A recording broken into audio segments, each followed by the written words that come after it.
Connected pala tong verse na to from John 15 to Galatians chapter 5. Sabi niya sa John 15:5, I am the vine and you are the branches. If you remain in me and I in you, you will bear much fruit. Apart from me, you can do nothing. So ito yung sinabi ni Jesus Christ. And dito sa Galatians chapter 5, ito yung mga prutas. Love, joy, peace, patience, kindness, goodness, faithfulness, gentleness, and self-control. So, hindi lang pala from fruits of evangelism yung tinutukoy dito sa John 15:5.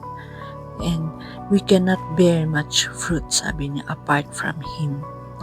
So, kailangan natin si Jesus Christ for us na para madali itong Galatians chapter 5 verse 22-23.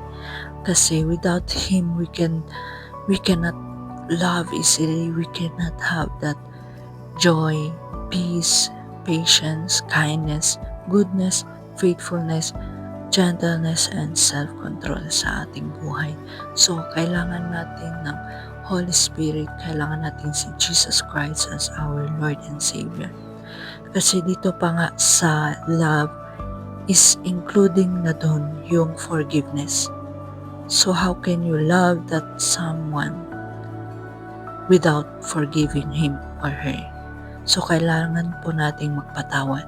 Sabi niya nga sa Ephesians chapter 4, verse 32, Be kind to each other, tender-hearted, forgiving one another, just as God, through Christ, has forgiven us.